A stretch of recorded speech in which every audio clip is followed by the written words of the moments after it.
She looked at me as if she'd already said too much.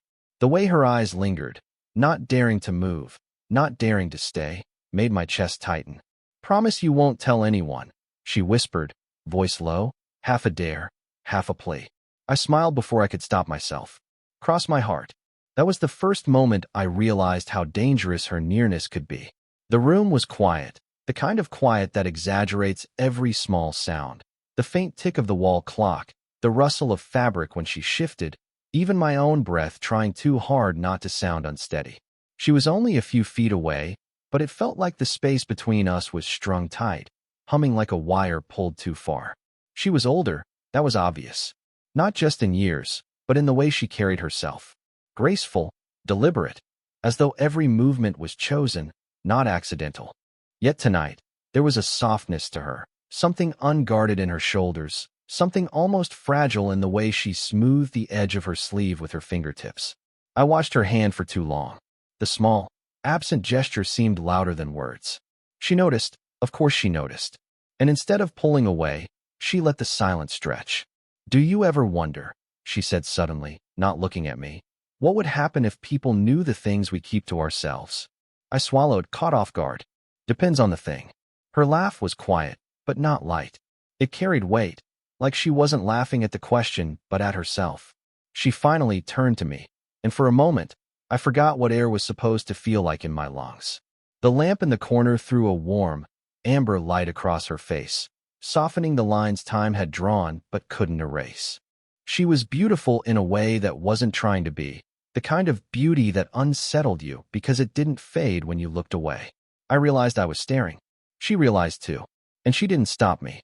Her hand brushed against mine on the edge of the sofa. It was nothing, really, barely contact, but I felt it like a current, sharp and dizzying.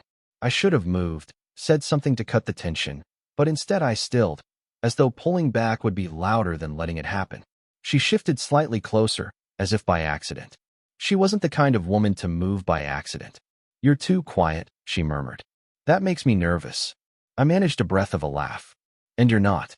Her eyes narrowed, amused, but also searching. "Do I look nervous?" "No," I said. And then, softer, before I could stop myself, "You look dangerous."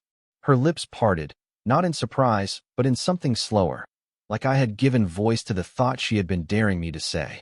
For a second, I thought she might answer. For a second, I thought I might cross the space between us without thinking twice. Instead, she leaned back, just slightly, but left her hand where it was. Still near mine. Still close enough. The air thickened, and I didn't know if it was from the heat of the lamp or the weight of her silence. She tilted her head, studying me, her expression unreadable. Then a sound. The sharp turn of a doorknob. We both froze. The door began to open, slow, deliberate, pulling us back into reality. Her eyes snapped to mine, wide but steady, as though daring me again, this time, to keep my promise. And I did what I always did when it came to her. I said nothing. The door clicked shut again, but whoever had turned the knob hadn't stepped inside. The sound left a faint echo in the room, and with it came a silence that felt heavier than before. She exhaled slowly, smoothing her hair back as though nothing had happened. But her eyes betrayed her, a flicker of unease, quickly buried under composure. "You're used to being caught off guard?" I asked, voice low, careful. Her lips curved, but it wasn't quite a smile. "Let's just say, people make assumptions. Especially about me." I waited, though I knew she didn't owe me an explanation. She gave one anyway, but not directly. "I was married once," she said at last, adjusting the cuff of her blouse. "A long time ago. He preferred the version of me that looked perfect in photographs, not the one that woke up at 3 in the morning wondering why the house felt empty." Her tone was steady, but the way her hand gripped her sleeve gave her away. I wanted to say something, that he was a fool, that anyone who couldn't see her was blind, but my throat tightened. Instead, I nodded, letting her keep the silence. "And you?" she asked suddenly. "You can't have much to regret yet." Her gaze pinned me, sharp and searching. I shifted in my seat, feeling oddly transparent. "Not regret," I admitted. "Just the kind of longing that keeps you awake. Like something's close enough to touch, but still out of reach." The moment I said it, I wished I hadn't. Her eyes softened, and she leaned in just slightly, so close that I could feel her breath warm against my cheek. "That's dangerous," she whispered. Her hand moved then, deliberately, almost lazily, and rested for just a second on my shoulder. It wasn't heavy, just a trace of contact, but the warmth burned through my shirt. I held still, caught between wanting more and not daring to ask. "This," she said quietly, her fingers brushing before pulling back, "isn't something people would understand." I almost laughed, but it caught in my throat. "You mean the age thing?" Her eyes narrowed, not in anger, but in acknowledgement. Among other things, the truth sat between us like a lit match. We didn't need to name it. We both knew what it meant. She was twice my age, a woman who had lived and lost, while I was still learning how to stand steady in my own skin. But none of that changed the way my pulse jumped when her hand grazed mine, or how her nearness made the room feel smaller. She stood then, smoothing her skirt as though to regain control. "We should be careful." I rose too quickly, the space between us closing again before I thought better of it. My hand brushed against hers. Not an accident, not this time. She didn't pull away. For a heartbeat, we stayed like that, fingertips touching, eyes locked. The room seemed to hold its breath. She let her hand linger, just long enough for me to feel it wasn't a mistake. And then she whispered, almost too quietly to hear, "Careful doesn't always mean safe." The next evening should have been ordinary. It wasn't. She had invited me over under the pretense of helping her fix a shelf in the study. The shelf hardly mattered. The air between us did. The study smelled faintly of cedar and paper, quiet, private. She stood beside me, close enough that her perfume brushed against my skin whenever she moved. "Hold it steady," she murmured, her hand resting lightly against mine as I balanced the plank. Her voice was casual, but her touch lingered longer than necessary. My heart thudded harder than it should have. "Like this?" I asked, though I already knew. She glanced at me, lips parted as if to answer, but her gaze slipped lower, just for a fraction of a second, to my mouth. I felt the shift, sharp as lightning. And then, a sound. Footsteps in the hall. We froze, hands still touching the same piece of wood, bodies too close, breaths caught. The footsteps grew louder, nearing the door. Her eyes widened, the tiniest flicker of panic flashing through her composure. She stepped back quickly, tugging her hand from mine just as the door opened. A friend of hers, another woman, carrying a tray of tea. She glanced between us, oblivious, and smiled. "Didn't mean to interrupt." "You're not interrupting," she said smoothly, her voice steady now, as though nothing at all had been happening. I managed a nod, though my pulse still raced. The friend placed the tray down, made a few polite remarks, then left as quickly as she'd come. The door clicked shut again. Silence. Her shoulders dropped, as if she'd been holding her breath. She turned to me, eyes sharp but unsettled. "We have to be careful." "I know," I said. My voice was lower than I intended. Neither of us moved. The shelf was forgotten, the tools abandoned on the desk. She stepped closer again, slower this time, deliberate. Her fingers brushed against mine, tentative but unmistakable. The touch sent heat spiraling through me. "You make it hard to think," she whispered. I swallowed, caught in the weight of her gaze. My hand lifted without thought, hovering near her cheek, not touching yet, but close enough to feel the warmth of her skin. Her breath hitched, and she didn't step away. The world narrowed to that single moment, the nearness of her lips, the tremor in my chest, the way her eyes seemed to dare me forward.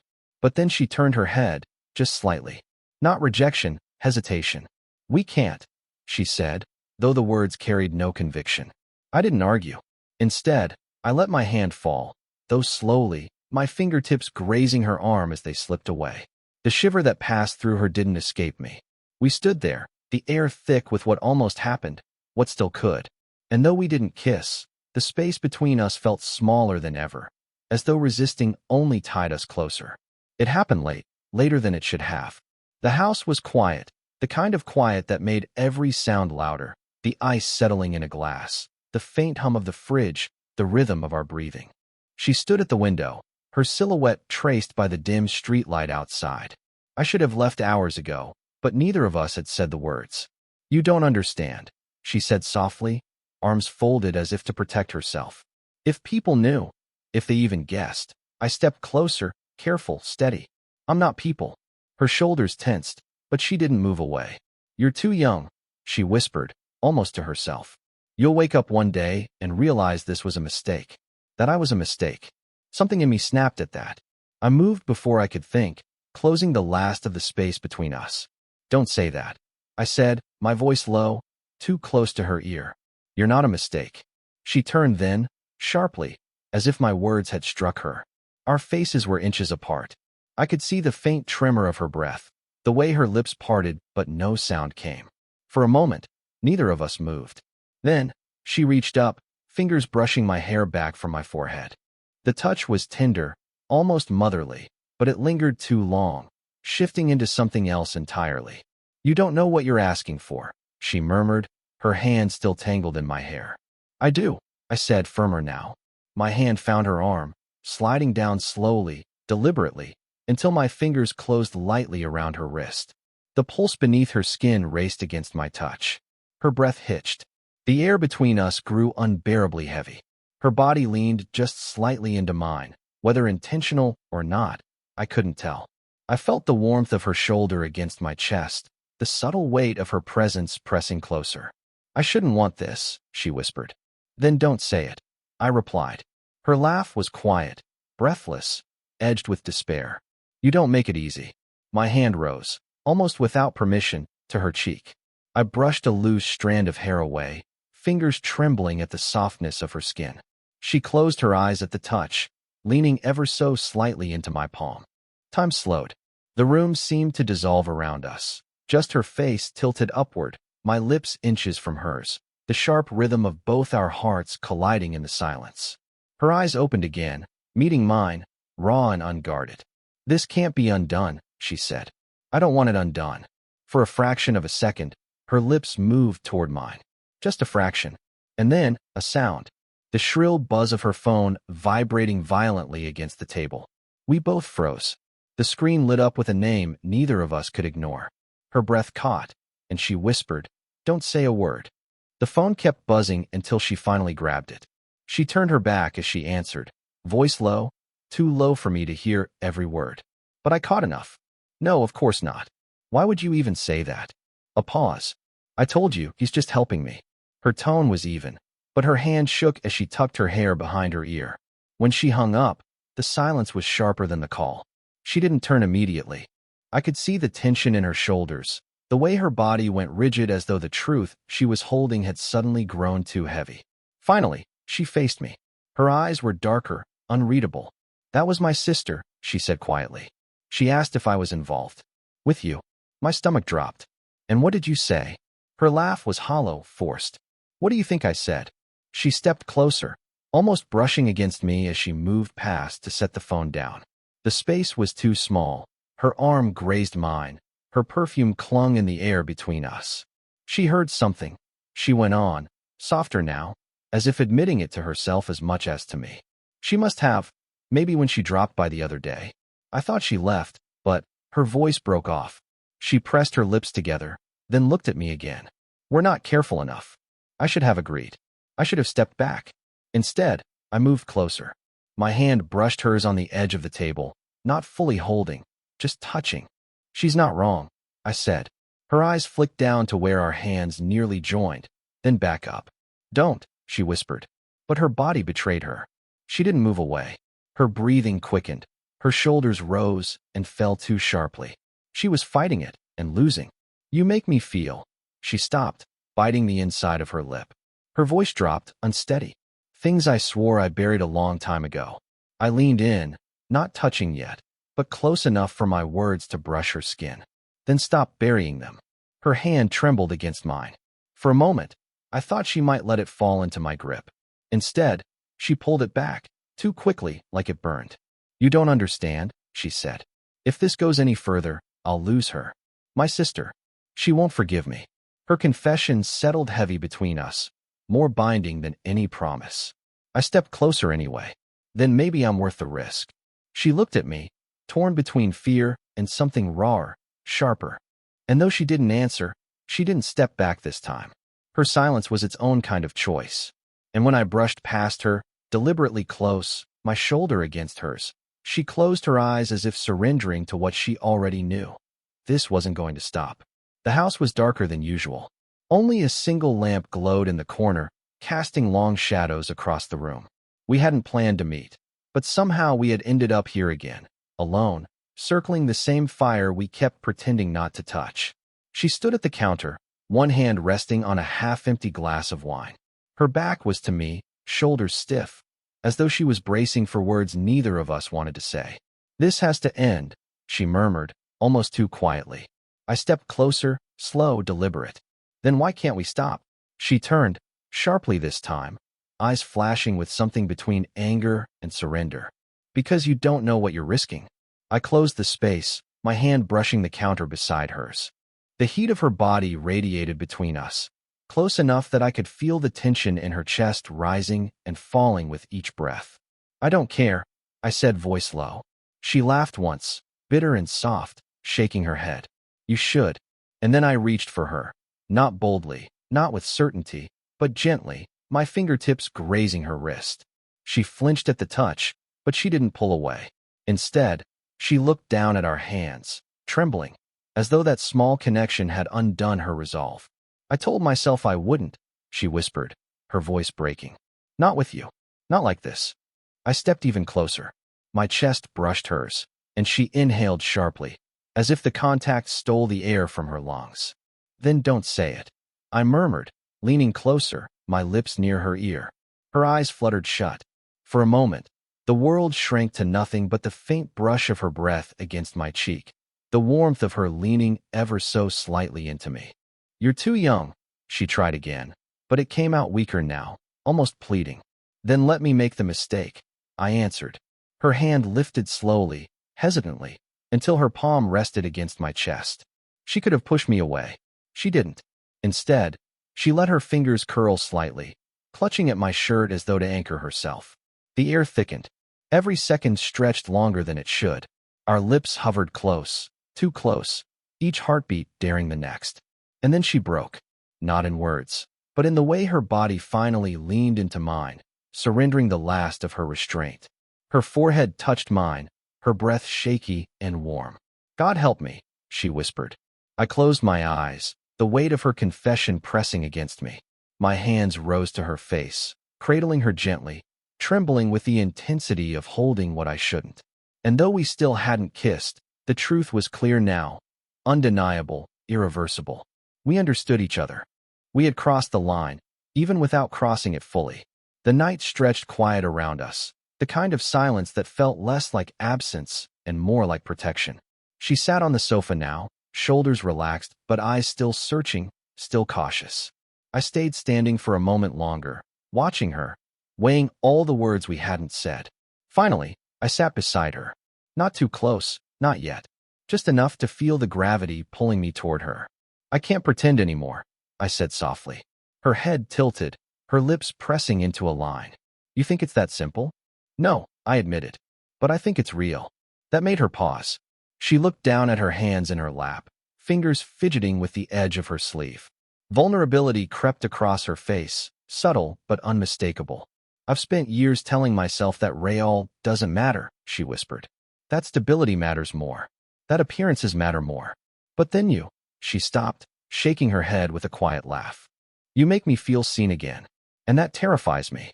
I reached for her hand then, slow, deliberate.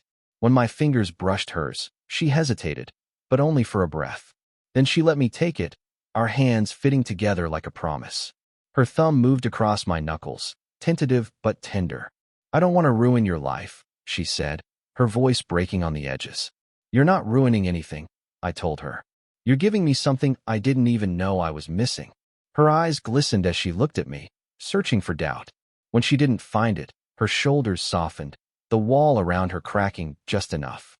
We leaned closer without meaning to. The warmth of her body pressed gently against mine, the faint scent of her perfume threading into the air. I lifted my free hand, brushing a strand of hair back from her face. My thumb lingered at her temple, tracing lightly, reverently. She closed her eyes, leaning into my touch. Then, without a word, she leaned forward and rested her forehead against mine. The gesture was simple, but it held everything: trust, fear, surrender, hope. We stayed like that for what felt like forever, the world outside forgotten. When her lips finally brushed the corner of mine, soft, brief, not quite a kiss, but not nothing, I felt the last of the hesitation fall away.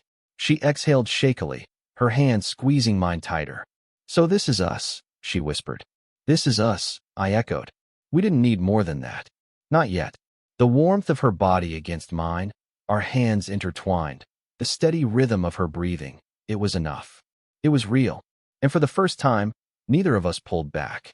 Sparkles, did you enjoy the story? Thought Balloon, what kind of stories would you like to hear next?